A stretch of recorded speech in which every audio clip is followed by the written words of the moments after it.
ಆಗುತ್ತೆ ಅಂತ ನಾವು ಒಂದ್ಸರಿ 2 ಸಾರಿ ಕೇಳಿದೆ ಮೇಡಮ್ ಅವರಿಗೆ. ಅವ್ರು ಹೇಳಿದ್ದೀವಿ ಅಂದರು. ಮೊನ್ನೆ ತಾನೇ ಹೋಗಿ ನಾನು ಹೋಗಿ ಕೇಳಿದೆ. ಹಾಗಂತ ಲೆಟರ್ ಕೊಟ್ಟರು, ಮೇಡಮ್ ನೀವು ಒಳಗೆ ಕೊಡಿ ಅಂತ ಕೊಟ್ಟಿದ್ದೀವಿ. ಈಗ ಅದು ಯಾವ ಕ್ಷೇತ್ರ? ಅದು ಸಿದ್ದರಾಮಯ್ಯ ಮುಖ್ಯಮಂತ್ರಿಗಳು. ಅಲ್ಲಿ ಮಾಜಿ ಮುಖ್ಯಮಂತ್ರಿಗಳು ಯತೀಂದ್ರ ಸಿದ್ದರಾಮಯ್ಯನವರು. ವರ್ಣಾ ಕ್ಷೇತ್ರ. ಆದ್ರೆ ಯಾವ ಕೆಲಸನೂ ಆಗಿಲ್ಲ. 1 ವರ್ಷ ಆಗಿದೆ ಬಿಲ್ಡಿಂಗ್ ಕೆಳಗೆ. ಅದರಲ್ಲಿ ಕಾಂಪೌಂಡೇ ಹಾಕಿಲ್ಲ. ಗಿಡ ಕಾಂಪೌಂಡ್ ಕೆಳಗವ್ರೆ ಅದ್ರ ಹಾಕಿಲ್ಲ.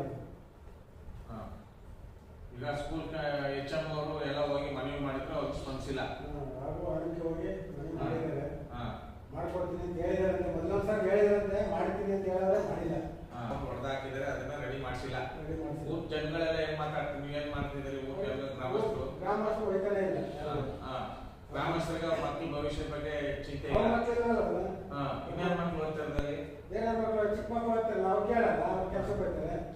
ಈಗ ನಮ್ಮಂತ ಕೇಳೋ ಮಕ್ಕಳು ಮೈಸೂರಿಗೆ ಸೇರ್ಕೊಂಡಾರೆ, ಹಾಗೆ ಕೇಳಲ್ಲ. ನಮ್ಗೆ ನಮ್ಮ ಹುಡುಗ ಓದ್ತಾ ಇಲ್ಲ ಅಂತ ಏನಾದ್ರು ಹೆಚ್ಚು ಕಡಿಮೆ ಆದಾಗೆ ಕೇಳಬೇಕಾಗುತ್ತೆ. ಒಳಗೆ 1 ವರ್ಷ ಆಗಿದೆ, ರಿಪೇರಿ ಮಾಡಿಲ್ಲ.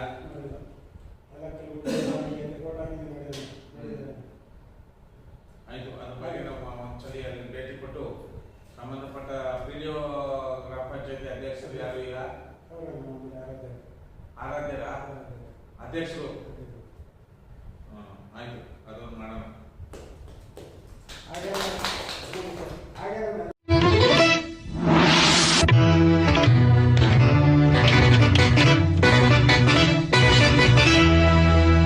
ರೆಡ್ ಬಟನ್ ಒತ್ತಿ ಫ್ರೀ ಸಬ್ಸ್ಕ್ರೈಬ್ ಆಗಿ, ಆಮೇಲೆ ಬೆಲ್ ಮಾತ್ರ ಮರಿಬೇಡಿ.